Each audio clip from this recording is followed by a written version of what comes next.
Padahal kata Rasulullah, ahibul Arab li salasin, cintai Arab karena 3 hal. Li anni Arabiyun, kata Rasulullah, aku orang Arab. Bukan orang Tebet Rasulullah itu. Rasulullah itu orang Arab. Li anni Arabiyun. Yang kedua, wal Qur'anu Arabiyun. Al-Qur'an juga berbahasa Arab. Wa kalamu ahlil jannati Arabiyun. Komunikasi penduduk surga pun nanti bahasa Arab. Tapi hari ini terjadi sebuah kosakata yang dimainkan untuk membuat bangsa ini terpecah. Tapi kita yakin dengan energi Al-Quran, bangsa yang besar ini akan didapati rahmat Allah untuk tetap utuh, dan kita akan menatap masa depan bangsa ini insya Allah akan memimpin peradaban di dunia dengan Al-Quran. Amin ya Allah ya Rabbal wa ghasyiyatuhumur rahmat. Bapak Ibu yang dirahmati oleh Allah SWT, insya Allah setelah ini akan dilanjutkan dengan program kajian surga subuh bersama keluarga dengan tema mengetuk pintu langit, menggapai hajat dan keberkahan dengan Al-Quran, yang insya Allah akan diasuh langsung oleh Kiai Nonob Hanafi. Alhamdulillah beliau telah membersamai kita semua. Bismillahirrahmanirrahim. Assalamualaikum warahmatullahi wabarakatuh. Alhamdulillahi rabbil alamin. Alhamdulillahilladzi bi ni'matihi tatimmus sholihat. Salatu wa salaman daimaini mutalazimaini ala sayyidina wa habibina Muhammad ibn Abdillah alladzi huwa sahibus syafa'at wa ala alihi wa ashabihi wa man saru ala nahjihi wahtada fi hadihi wa jahada bid'awatihi ila yaumil qiyamat, amma ba'du. Faqad qala Allah Ta'ala fi kitabihil azizil karim, a'udzu billahi minasyaitonir rajim, bismillahirrahmanirrahim. Innal ladzina yatluna kitaballah wa aqamus sholata wa anfaqu mimma razaqnahum sirran wa alaniyah yarjuna tijaratan lan tabur. Wa qala ta'ala thumma awrathanal kitaba alladhina astafainahu min ibadina faminhum dhalimun linafsihi wa minhum muqtasid wa minhum sabiqum bil khairat dzalika huwal fadlul kabir. Wa qala nabiyyu sallallahu alaihi wasallam, addibu auladakum bil Qur'an fa innahum mab'utsuna bi ghairi zamanikum. Shadaqallahul adim wa shadaqa rasuluhun nabiyul karim wa nahnu ala dzalika minasyakidina wasyakirin walhamdulillahi rabbil alamin.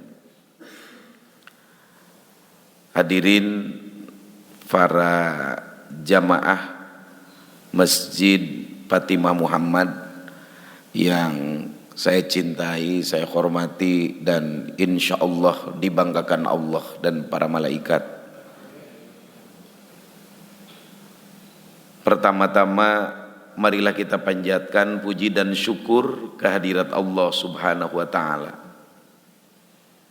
Alhamdulillah wa syukrulillah binimatillah. Allah Subhanahu wa ta'ala telah meringankan langkah kaki kita untuk mengikuti sholat berjamaah subuh di Masjid Fatimah Muhammad ini. Dan ini satu pertanda bahwa kemenangan, keterbukaan, keberkahan dari Allah Subhanahu wa ta'ala akan menghampiri kita semua. Kenapa? Karena setiap kemenangan putuh di dalam Al-Quran itu selalu dikaitkan dengan waktu subuh. Inna mau'idahumus subhu alaysa subhu biqorib, kata Al-Quran. Sesungguhnya waktu yang dijanjikan Allah itu waktu subuh. Apakah waktu subuh itu tidak dekat? Ini mengatakan bahwa orang-orang yang sudah komitmen waktunya untuk aktivitasnya dimulai dengan berjamaah subuh, maka sesungguhnya kemenangan-kemenangan itu semakin dekat. Dan insya Allah Allah Subhanahu wa taala akan memberikan kemenangan kepada kita, kemenangan kita atas hawa nafsu kita, kemenangan kita atas berbagai problematika yang dihadapi oleh kita, dan kemenangan bangsa ini, sehingga insya Allah bangsa ini akan memimpin peradaban di dunia ini insya Allah. Salawat beserta salam semoga senantiasa Allah limpahkan kepada baginda kita, Habib tercinta Nabi Muhammad sallallahu alaihi wasallam. Bapak Ibu jamaah Masjid Fatimah Muhammad yang dirahmati oleh Allah Subhanahu wa taala. Pertama, saya menghaturkan silaturahmi dengan seluruh keluarga besar masjid dan jamaah Fatimah Muhammad. Mudah-mudahan masjid yang demikian megah ini menjadi sebuah pertanda kemegahan hati kita. Karena perubahan individu, perubahan sosial, perubahan negara, perubahan sebuah peradaban itu selalu dimulai dengan hati. Makanya Allah Subhanahu wa taala dalam satu ayat menggambarkan innallaha la yughayyiru ma biqaumin hatta yughayyiru ma bi anfusihim.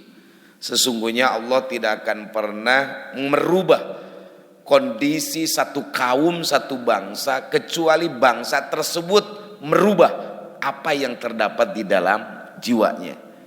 Insya Allah komitmen berjamaah subuh ini adalah merupakan satu langkah cahaya untuk merubah hati kita, yang pada akhirnya perubahan itu akan menjadi sebuah gelombang besar, dan pada akhirnya insya Allah kita meyakini Islam akan memimpin peradaban dunia ini. Bapak Ibu sekalian, dengan khotmil Quran tadi, maka kita mendapatkan satu energi dan optimisme baru, bahwa orang-orang yang komitmen dengan Al-Quran, kata Rasulullah SAW, itu akan diberikan 4 hal. Dalam satu hadisnya Rasulullah bersabda, majtama'a qaumun fi baitin min buyutillah illa nazalat alaihimus sakinah wa ghasyiyatuhumur rahmah wa haffat alaihimul malaikah wa dzakarahumullahu fi man indah. Tidak semata-mata masyarakat satu kaum berkumpul di rumah-rumah Allah, dan masjid adalah rumah Allah. Yatsluna kitab Allah, mereka terus-menerus membaca kitab Allah. Ini kalau dalam grammar bahasa Arab, kata yatsluna itu adalah jumlah fi'liyah yang menunjukkan pada makna kontinuitas, istimrar. Orang-orang yang kontinu membaca ayat-ayat Allah. Dan alhamdulillah Fatimah Muhammad setiap bulannya menghatamkan Al-Quran 30 juz. Dan itu telah memenuhi syarat dan kriteria apa yang disabdakan Rasulullah, yatsluna kitab Allah wa yatadarasunahu, dan mereka mengkaji makna-maknanya. Maka kata Rasulullah, masyarakat yang berkumpul dengan kontinuitas bacaan Al-Quran itu, Allah akan berikan 4 hal. Berapa hal, Pak? 4. Yang pertama, nazalat alaihimus sakinah, Allah akan turunkan ketenangan. Jadi vaksinasi terhebat itu adalah Al-Quran. Karena orang-orang yang dibacakan ayat suci Al-Quran itu Allah akan berikan ketenangan. Saya punya sahabat di Bandar Lampung, dan beberapa bulan kemudian yang lalu saya bertemu, dan bulan yang lalu beliau terkena penyakit yang lagi ramai ini, penyakit COVID-19. Dan dokter menyatakan angka harapan hidupnya itu sudah menipis. Saturasi oksigennya sudah sangat menurun. Tetapi apa yang ia lakukan, begitu dia WA saya, Pak Haji, saya terkena COVID-19 sekeluarga. Dia punya hotel syariah terbesar di Lampung, dia juga punya pondok pesantren, dia punya perusahaan advertising di berbagai kota di Indonesia. Tapi dia mengatakan, saya sudah pasrah, mungkin ini waktunya Allah memanggil saya. Saya katakan, Pak Haji, bacalah Al-Quran. Dan ketika Al-Quran dibaca, dia menyatakan ada ketenangan di dalam jiwa saya hadir. Dan tiba-tiba dokter menyatakan saturasi oksigen saya meningkat. Dan saya semakin meyakini apa yang dikatakan Rasulullah, bahwa orang-orang yang selalu komitmen dengan Al-Quran, Allah akan berikan ketenangan hidup. Mudah-mudahan Allah berikan ketenangan hidup kepada kita semua. Itu yang pertama. Yang kedua, hafatz alaihimul malaikah. Orang-orang yang selalu komitmen dekat bergaul dengan Al-Quran, Allah Subhanahu wa Ta'ala akan selalu membarengi, membersamai dalam hidupnya, keluarganya, dikelilingi oleh para malaikat. Bodyguardnya belum apa-apa, Pak. Tapi kalau malaikat yang mengelilinginya, itu subhanallah, kekuatan yang sangat luar biasa. Kita dapat melihat di berbagai lini masa media sosial, ketika gunung apa itu yang kemarin meletus itu di Jawa Timur, Gunung Semeru ya, Gunung Semeru meletus, dan kota-kota, bukan kota-kota, desa-desa yang ada di bawahnya itu nyaris tertutup semua dengan debu vulkanik, lahar yang turun dari Gunung Semeru. Tetapi ada satu keajaiban, ada satu rumah seorang habaib, yang dimana rumah tersebut dipakai untuk kegiatan anak-anak belajar Al-Quran. Rumah sekelilingnya nyaris hanya yang terlihat gentingnya saja, tetapi rumah tersebut utuh, manakala seluruh pasir yang mengalir dengan deras itu hanya lewat saja di sekitar rumahnya, dan Allah jaga. Inilah pembuktian bahwa orang-orang yang komitmen dengan Al-Quran, orang yang di rumahnya dibacakan ayat suci Al-Quran, hafatz alaihimul malaikah, Allah jaga dengan para malaikat. Jadi insya Allah mata kita dijaga malaikat, hati kita dijaga malaikat, telinga kita dijaga malaikat, keluarga kita insya Allah dijaga oleh para malaikat. Yang ketiga, wa ghasyiyatuhumur rahmah. Orang yang selalu membaca Al-Quran, dekat dengan Al-Quran, Allah akan penuhi hidupnya dengan rahmat, kasih sayang. Apa definisi rahmat? Rahmat itu rikotun fil kolbi tak tadi tapadula wal isan. Kelembutan hati yang membuat kita untuk selalu berbuat baik kepada orang lain. Jadi di tengah-tengah situasi seperti ini kan, residu politik yang demikian lama kan, Indonesia ini hampir terpecah menjadi sebuah disintegrasi bangsa. Betul kan Pak? Polarisasi yang demikian tajam, bangsa ini hampir kita terpecah. Dulu ketika perhelatan politik itu kita mendengar ada istilah cebong dan kampret. Tapi ketika tokoh politik kampret kedua-duanya sudah gabung di kabinet, begitu kan, seharusnya ini sudah disudahi. Tetapi muncul lagi hari ini kadrun, begitu kan Pak, kadal gurun. Dan itu kan upaya-upaya polarisasi bangsa ini. Padahal kata Rasulullah, ahibbul arab li salasin, cintai Arab karena 3 hal. Li anni arabiyun, kata Rasulullah, aku orang Arab. Bukan orang Tebet Rasulullah itu. Rasulullah itu orang Arab. Li anni arabiyun. Yang kedua, wal Qur'anu arabiyun. Al-Qur'an juga berbahasa Arab.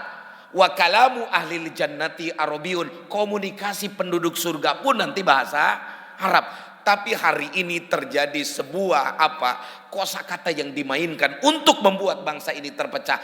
Tapi kita yakin dengan energi Al-Quran, bangsa yang besar ini akan didapati rahmat Allah untuk tetap utuh, dan kita akan menatap masa depan bangsa ini insya Allah akan memimpin peradaban di dunia dengan Al-Quran. Amin ya Allah ya Rabbal wa ghasyiyatuhumur rahmah. Dan yang keempat, wa dzakarahumullahu fi man indah. Orang yang lisannya selalu baca dengan Al-Quran, orang yang matanya selalu melek dengan Al-Quran, kata Rasulullah, Allah akan sebut, Allah akan kampanyekan ia di hadapan para malaikat yang ada di sekeliling Allah. Jadi kalaupun Bapak tidak tenar di bumi, Bapak dan Ibu tenar di langit karena dikampanyekannya oleh Allah di hadapan para malaikat. Inilah cara kita mengentuk langit, adalah lewat intima kita, komitmen kita, muayasah kita, bergaul kita dengan Al-Quran. Ada 4 kehebatan orang yang komitmen dengan Al-Quran. Ada berapa Pak? 4. 1, lupa lagi. 2, 3, 4. Alhamdulillah, itu ciri ngajinya tenang. Jadi itu ciri keberkahan ngaji, sampai materi yang 4-nya lupa lagi. Alhamdulillah, ciri orang tenang itu kan udah nggak ingat apa-apa, berarti tenang. Bapak Ibu sekalian, berbicara tentang mengetuk langit lewat Al-Quran, berbicara tentang energi. Berbicara tentang Al-Quran, berbicara tentang narasi. Berbicara tentang Al-Quran, berbicara tentang energi peradaban. Energi yang terbesar dalam hidup umat manusia adalah energi yang dipancarkan oleh agama.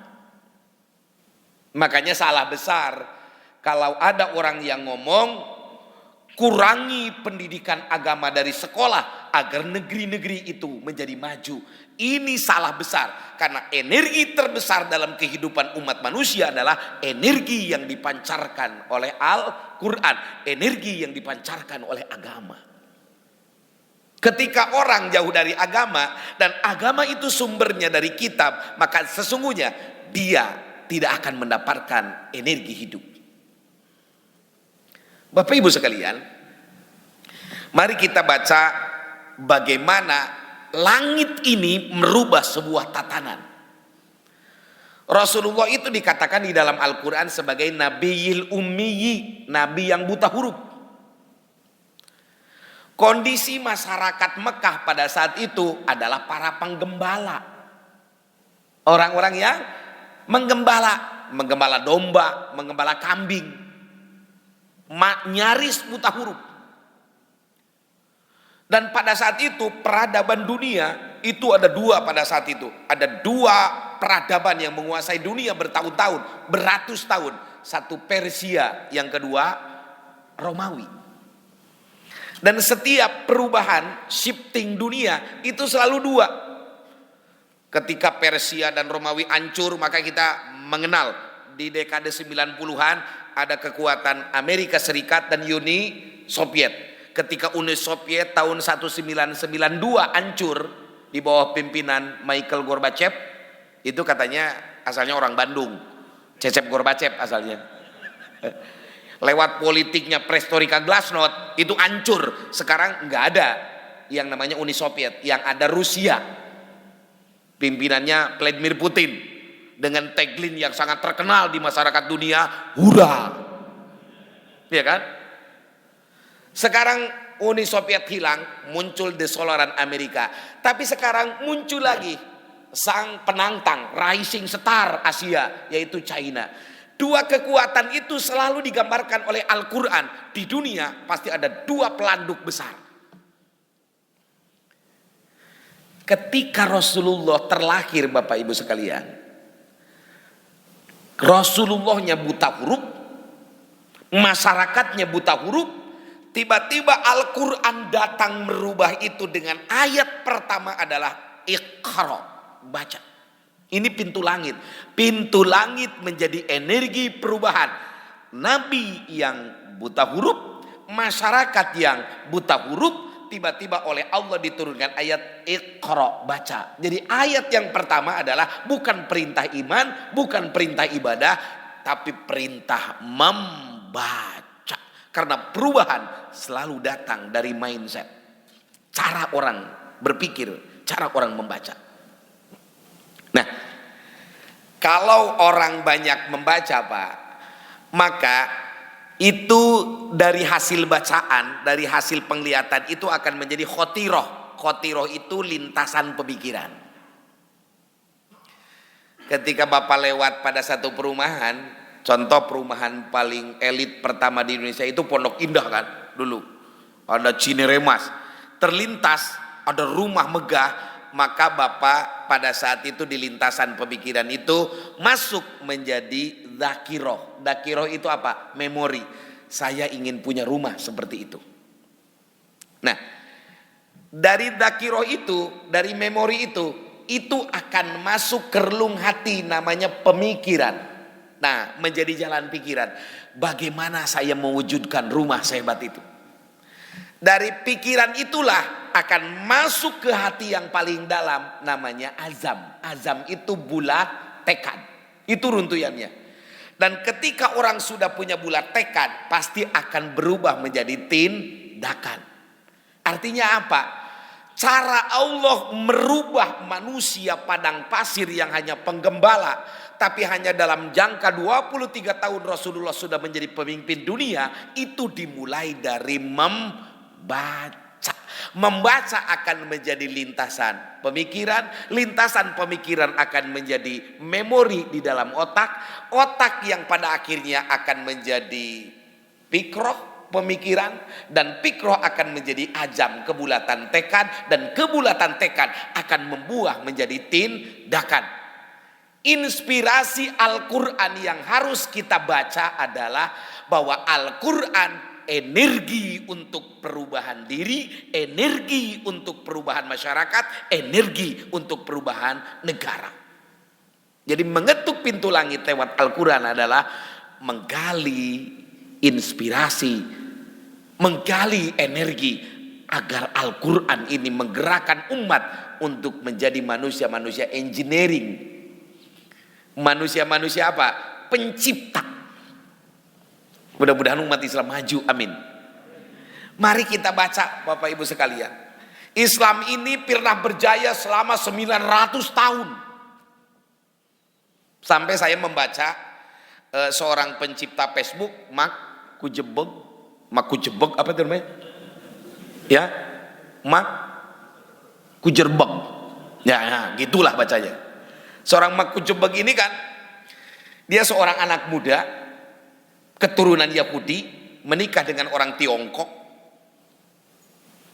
Dia mengatakan dalam satu quotes-nya, saya heran dengan orang yang kagum dan bangga dengan saya. Padahal tanpa algoritma aljabar yang dimunculkan oleh ulama muslim yang bernama Al-Khawarizmi, saya meyakini Facebook tidak ada, Twitter tidak ada, Instagram tidak ada, WhatsApp tidak ada.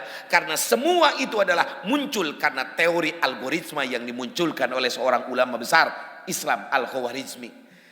Jadi saya berpikir Islam sudah terlalu lama bagaikan raksasa tidur yang tidak bangkit-bangkit. Islam dituduh radikal, betul Pak? Islam dituduh terorisme, Islam di mana-mana dikambing hitamkan. Kenapa? Karena kita terlap tidur tidak membaca Al-Quran. Jadi Al-Quran yang kita baca itu baru baca. Karena tugas kita pada Al-Quran satu, baca. Satu apa? Baca. Iqra, baca. Itu baca teks baru. Yang kedua, Al-Quran tugas akan menjadi energi. Al-Quran harus dipahami maknanya. Makanya mudah-mudahan tadi dari baca Al-Quran, khotam Al-Quran, lanjut ada kajian makna-makna Quran. Dari kajian makna itu lanjut menjadi tadabbur. Makanya di dalam Al-Quran, apala yatadabbaruna al-Qur'ana am ala qulubin aqpaluha. Tadabbur Quran. Dari tadabbur Quran baru kita mengamalkan kandungan Al-Quran. Melincak pada yang kelima, dakwah Al-Quran. Mengincak yang keenam, bagaimana Al-Quran menjadi hukum positif di sebuah tatanan peradaban masyarakat. Jadi tugas kita pada Al-Quran tidak berhenti dari sampai membaca, tapi memahami maknanya, mengamalkan isi kandungannya, mendakwahkan Al-Quran, dan menegakkan Al-Quran. Subhanallah, masih panjang. Semangat apa tidak Pak kira-kira? Semangat. Jadi bukan sampai pada membaca, itulah energi Al-Quran. Makanya Pak, kata Allah Subhanahu wa taala, orang yang berinteraksi dengan Al-Quran ini ada 3 kategorinya. Ada berapa Pak? Ada 3. Nanti saya ujiankan di akhir ini. Supaya tadi 4 kan. Sekarang 3 manusia yang berinteraksi dengan Al-Quran. Tsumma awrathanal kitabal ladzina astafainahu min ibadina faminhum dzalimun linafsi wa minhum muqtasid wa minhum sabiqum bil khairat dzalika huwal fadlul kabir. Kata Allah dalam surah Fatir ayat 32, dan aku wariskan kitab. Jadi Al-Quran ini warisan. Kira-kira Pak, kalau warisan bagusnya dijual apa dirawat? Dirawat. Orang yang menjual warisan itu rata-rata adalah orang-orang yang dekat-dekat dengan bangkrut. Warisan itu dirawat Pak. Kata Allah, aku wariskan Al-Quran. Kepada siapa? Alladzina stopainahu min ibadina. Kepada orang-orang yang dipilih olehku dari hambaku. Jadi Bapak yang sudah berinteraksi dengan Al-Quran, ini adalah pewaris dari Allah. Alhamdulillah, subhanallah, kita dipilih min ibadina, hambaku, kata Allah Subhanahu wa taala. Ada 3 kategorinya. Faminhum dolimun linafsi. Ada orang yang mewarisi Al-Quran tapi dia dolim pada dirinya. Apa yang dimaksud dolim pada dirinya? Al-Quran dibaca tapi hukumnya tidak diamalkan. Quran dibaca, renten mah masih ada. Quran mah dibaca tapi riba mah jalan terus. Masih ada banyak. Quran mah dibaca, nipu rakyat mah terus. Masih ada? Nah itu dolimun linafsi. Al-Quran dibaca, dipelajari, tetapi isi kandungannya ditinggalkan. Tapi itu pun masih kelompok min ibadina. Itu hambaku, kata Allah Subhanahu wa taala. Masih hambaku, tapi kelompoknya masih kelompok yang pertama, dolimun linafsi. Yang kedua, wa minhum muqtasid. Ada orang interaksi dengan Al-Quran tapi masih win-win. Ke masjid seneng, joget masih, gitu kan. Jadi antara maksiat dan taat itu masih setengah. Itu pun min ibadina, kelompok yang kedua. Dan yang ketiga, wa minhum sabiqum bil khairat. Orang-orang yang berkompetisi dalam kebaikan. Itulah dzalikal fadlul kabir. Jadi kira-kira kita ini yang pertama, 2 atau yang ketiga? Yang ketiga. Alhamdulillah, sabiqum bil khairat. Itu para sahabat itu Pak, saking sudah masuk interaksi Quran yang ketiga, sabiqum bil khairat. Infak saja itu, kalau urusan infak, mereka senangnya berlomba. Sehingga pada suatu saat Rasulullah itu beres berjamaah subuh, sidak, inspeksi mendadak. Cung, kata Rasulullah, di pagi hari ini yang sudah menjenguk orang yang sakit. Tiba-tiba yang ngacung itu Abu Bakar. Ana ya Rasulullah. Ada sahabat lagi yang interupsi. Kadzaba Abu Bakar ya Rasulullah. Bohong Rasulullah, Abu Bakar. Saya tahu dari rumahnya sudah keluar langsung masuk masjid ya Rasulullah.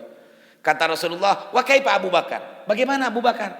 Kata Abu Bakar, ya Rasulullah, Sebelum saya berangkat ke masjid, saya mendengar berita tetangga saya sakit. Saya sudah punya niat, azam, bulat tekad, beres berjamaah subuh ini saya langsung akan menjenguk orang yang sakit. Kata Rasulullah, sedakta ya Abu Bakar. Betul Abu Bakar, niat engkau sudah dicatat Allah, engkau sudah melayat orang yang sakit. Rasulullah bertanya lagi yang kedua, siapa yang pagi ini, subuh ini sudah memberikan sedekah? Yang ngacung lagi-lagi Abu Bakar. Orang lain bertanya, Pak Abu Bakar bohong. Kata Rasulullah, bagaimana Abu Bakar? Ya Rasulullah, begitu masuk masjid, di Masjid Nabawi ini ada orang yang tertidur pulas. Saya coba bangunkan, tapi dia tidak kuat untuk berdiri. Begitu saya tanya, kenapa Anda tidak kuat berdiri? Saya sudah 1 minggu tidak dapat makan. Cucu saya ya Rasulullah bawa 1 roti, saya potong bagi 2, saya berikan ke cucu saya setengah dan diberikan kepada orang yang tertidur lemas setengah lagi, dan dia kuat bangkit melaksanakan sholat ya Rasulullah. Bagaimana kata Rasulullah? Sodakta ya Abu Bakar, antum min ahlil jannah. Betul Abu Bakar, Anda ahli surga. Bagaimana kata sahabat Utsman? Sabaqoni Abu Bakar fi kulli khair. Abu Bakar selalu mendahului kita dalam hal-hal kebaikan. Inilah protokolio para sahabat yang dalam interaksi dengan Al-Quran selalu kompetisi dalam kebaikan. Jadi ada berapa orang interaksi dengan Quran, Pak? 3. 1, dolimun linamsi. Yang kedua, muktasid. Dan yang ketiga, sabiqum bil khairat. Sudah lewat waktunya? Sudah. Alhamdulillah. Jadi pertemuan yang singkat ini saya sampaikan 7. Pertama, 4 kehebatan orang yang selalu komitmen dengan Al-Quran, dan 3 kategori orang yang berinteraksi dengan Al-Quran. Insya Allah pintu langit terbuka bagi orang-orang yang interaksi dengan Al-Quran. Insya Allah orang yang komitmen dengan Al-Quran, bisnisnya, hidupnya tidak akan pernah merugi. Innalladzina yatluna kitaballah wa aqamus shalah wa anfaqu mimma razaqnahum sirra wa alaniyah yarjuna tijaratan lan tabur. Orang yang selalu kontinu baca Al-Quran, menegakkan sholat disertai berjamaah, berinfak sembunyi-sembunyi atau terang-terangan, kata Allah, yarjuna tijaratan terang tabur. Mereka itulah orang-orang yang bisnisnya tidak akan pernah merugi. Demikian silaturahmi singkat kami, jauh Pak dari Ciamis, dan alhamdulillah saya bersahabat dengan Ustadz Yusuf Marta. Mudah-mudahan persahabatan kita di dunia mengantarkan kita untuk nanti bersama-sama masuk surga Allah Subhanahu wa taala. Saya mendoakan Bapak, Ibu semuanya istiqomah di jalan Allah, meninggal dalam keadaan husnul khotimah, dan insya Allah kita akan bersama-sama berkumpul di surga Allah. Kami juga mohon doa mudah-mudahan kami istiqomah, dan kami mengelola pondok pesantren Pak, pesantren Miftahul Huda 2. Santrinya datang dari berbagai pelosok di Indonesia, ada sekitar 5.000 orang, dan saya juga buka pesantren cabang di mana-mana, dari Medan sampai NTB. Kebetulan saya ada pondok pesantren tahfidz Quran Anharul Ulum, khusus untuk pendalaman tahfidz Quran. Mudah-mudahan mohon doa ini berkah untuk Indonesia, berkah untuk umat Islam, yang pada akhirnya Indonesia berkah dengan Al-Quran. Demikian, hadanallahu wa iyyakum ajmain. Allahumma hdina shiratal mustaqim, shiratal ladzina an'amta 'alaihim ghairil maghdubi 'alaihim waladdallin. Wassalamualaikum warahmatullahi wabarakatuh.